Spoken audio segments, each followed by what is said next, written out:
meus irmãos, vamos ler em 2 Timóteo, capítulo 2, vou ler a partir do versículo 1, que diz o seguinte: Tu, pois, filho meu, fortifica-te na graça que há em Cristo Jesus. E o que de minha parte ouvistes através de muitas testemunhas, isto mesmo transmite a homens fiéis e também idôneos para instruir a outros. Participa dos meus sofrimentos como um bom soldado de Cristo. Nenhum soldado em serviço se envolve em negócios desta vida, porque o seu objetivo é satisfazer aquele que o arregimentou. Igualmente, o atleta não é coroado se não lutar segundo as regras. O lavrador que trabalha deve ser o primeiro a participar dos frutos. Medita o que acabo de dizer, porque o Senhor te dará entendimento em todas as coisas. Amém? Vamos orar. Pai, em nome de Jesus, apresentamos a Ti, a Tua igreja, o Teu povo, a Tua obra, e a mim, Senhor, quanto a mim, me dá graça a esse povo, dá graça, Senhor, aos corações das pessoas que estão ouvindo. Tira, Senhor, o véu da mentira, da religiosidade, e dá graça para que cada um entenda, Senhor Deus, o que o Senhor quer e o que o Senhor pretende fazer. Em nome de Jesus, amém. Irmãos, é importante que a gente entenda que Deus, ele tem uma proposta, e essa proposta é uma proposta simples: nos ajudar a administrar as nossas vidas. E ele diz assim: tu, filho meu, fortalece-te na graça. Imagina o que é se fortalecer. Como é que a gente fica forte? Como é que a gente ganha massa muscular? Veja, a gente não fica forte para carregar peso. A gente fica forte ao carregar peso. O nosso corpo percebe que a gente está se esforçando, então ele melhora a sua fisiologia para responder à necessidade. Igualmente, nós devemos entender da mesma forma. Nós ficamos fortes a partir do momento em que nos fortalecemos na graça de Deus. O que significa isso? À medida que nós nos ajuntamos, à medida que a gente estuda a palavra, à medida que a gente medita, isso fortalece a nossa confiança. Então, é uma coisa que precisamos fazer como quem pratica exercício, constantemente, de forma consecutiva, porque quando a gente relaxa, dá vontade de não voltar mais para a academia, dá vontade de não fazer mais exercício. Então ele diz assim, assim como você se fortifica fazendo exercício, fortaleça-se na graça de Deus. Então, e isso significa que o exercício constante de compreender e receber a graça de Deus faz a gente mais forte. Veja, a graça de Deus, ela é constante na nossa vida, e a gente tem como se fosse nada, como se fosse normal, mas é uma graça constante dada, e a gente precisa estar todo o tempo tomando contato com isso, com essa realidade. Eu não acredito no Deus que faz mal, mas acredito no Deus que faz bem. Ou seja, quando eu tenho uma doença, eu não penso que é Deus me fazendo ficar doente. É Deus que não me ajudou a continuar curado. Porque levei muitos anos sem sentir uma única dor. Mas eu estava desempregado. Então, como é que eu ia ter plano de saúde como eu tenho, né? Agora trabalhando já há muitos anos, como é que eu ia ter plano de saúde? Eu ia ficar nas costas da minha esposa. Então, eu não vejo as doenças que me sobrevieram depois como se fosse Deus me colocando, mas Ele retardou esse período. Agora estou com 60 anos, então é normal que eu esteja mais cansado, é normal que eu tenha pouca disposição, é normal que eu prefira ficar em casa. Quer dizer, o meu corpo já está trabalhando e pensando e raciocinando com uma pessoa de 60 anos, não é verdade? Então, mas enquanto eu estava tendo dificuldade, Deus me manteve saudável. Então eu vejo o Deus da graça dessa forma, não é? Ele me manteve firme e saudável, e ainda sou saudável, mas eu agora preciso muito mais ir ao médico do que ia naquela época. Aliás, naquela época eu não ia, porque não precisava, não é? Então, vocês entendem como é a graça de Deus?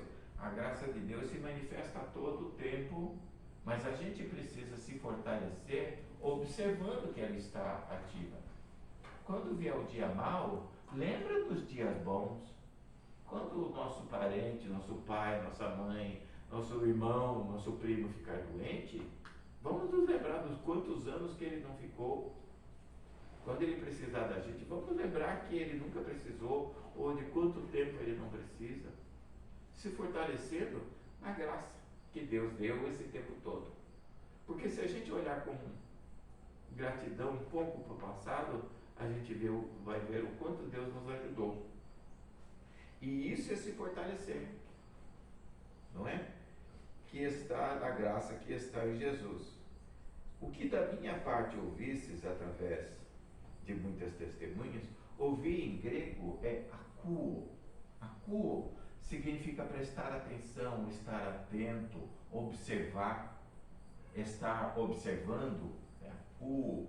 Então, é uma resposta que a gente dá em grego a uma pessoa que pergunta assim, fulano, ele, akouo, eu estou ouvindo, estou atento, o que é? Pois não, entendeu? Então ele diz, o que você adquiriu, o que você conseguiu entender, o que você obteve de mim, né, da minha parte, através de muitas testemunhas, transmite a homens fiéis.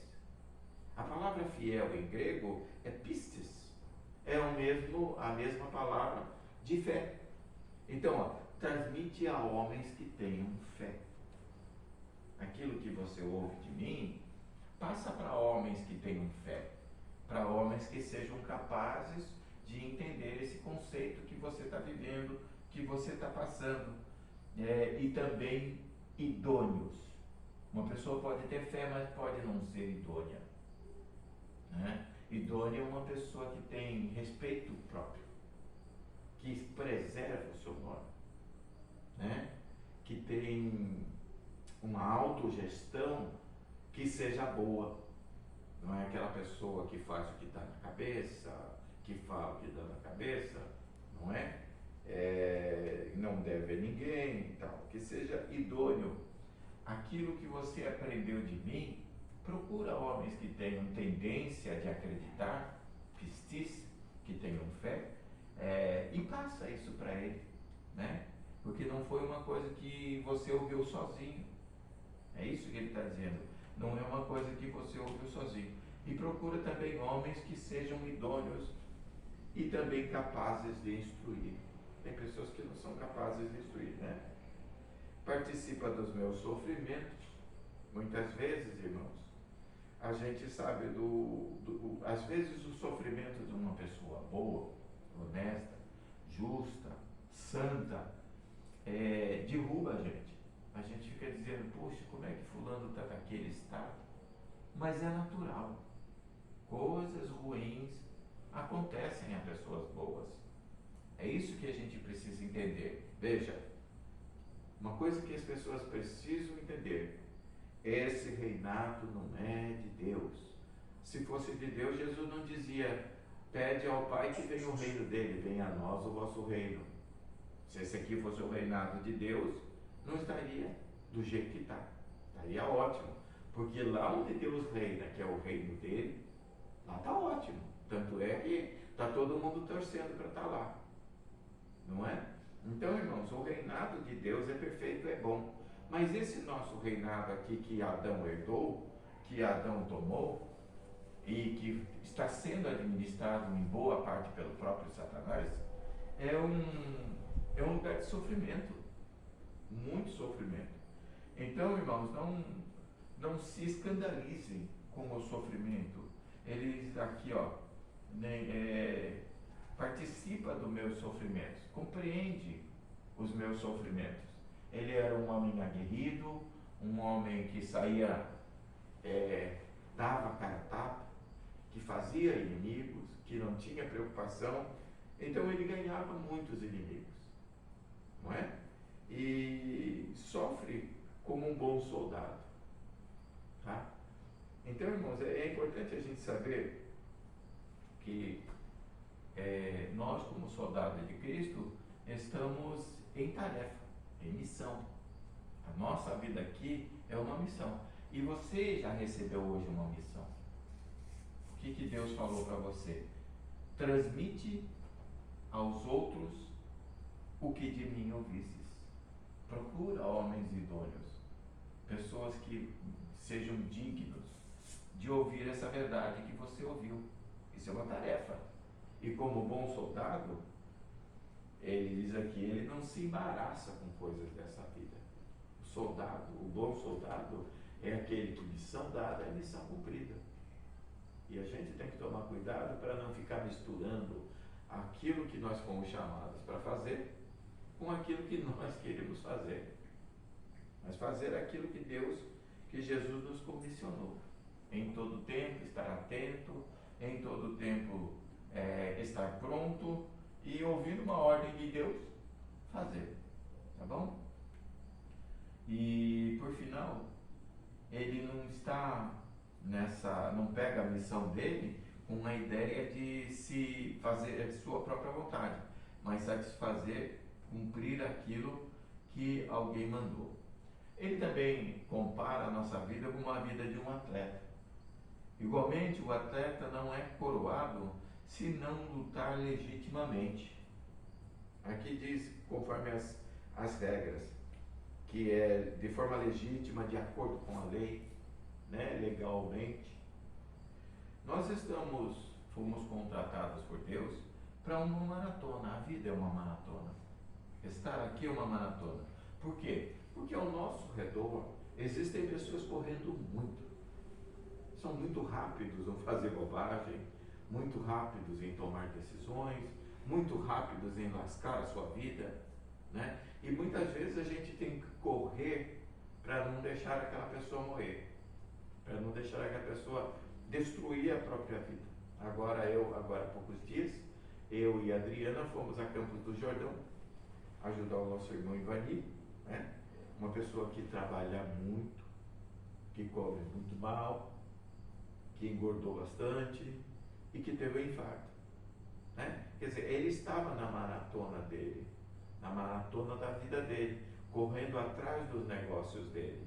E agora a gente teve que correr com ele por uma semana, ficamos lá na casa dele. Lógico que para nós foi muito bom, lógico que para nós foi muito agradável, mas é uma maratona para nós. A gente deixou a nossa casa, deixou o nosso conforto, fomos para um lugar frio, passamos uma semana lá. Então é isso que isso quer dizer. A nossa irmã Elisângela também está correndo a sua maratona, né? O seu pai correu a velocidade que quis a vida toda e agora ela está correndo junto com ele, amparando num momento de necessidade. Isso é correr uma maratona, é suportar aqueles que fizeram da sua vida o que queriam, né? E agora nós temos entendimento, sabedoria e graça de Deus para ajudá-los, para ampará-los. Então é isso que significa, suportando também nesse momento em que eles estão fragilizados e necessitados. Isso serve para os nossos companheiros, para as nossas companheiras, para os nossos amigos, para os nossos irmãos. Tá, eles correram uma maratona deles. Às vezes estão correndo muito mais que a gente. Às vezes estão fazendo muito mais bobagem do que a gente. Então é necessário às vezes a gente emparelhar com ele, a gente que tem saúde, a gente que está com disposição, a gente que é espiritual, emparelhar com ele por um tempo para ajudá-los. Não é verdade? Aquela maratona, aquela briga não é nossa. Aquele momento não é nosso, é deles. Mas a gente precisa estar disposto como um bom soldado, como um bom atleta,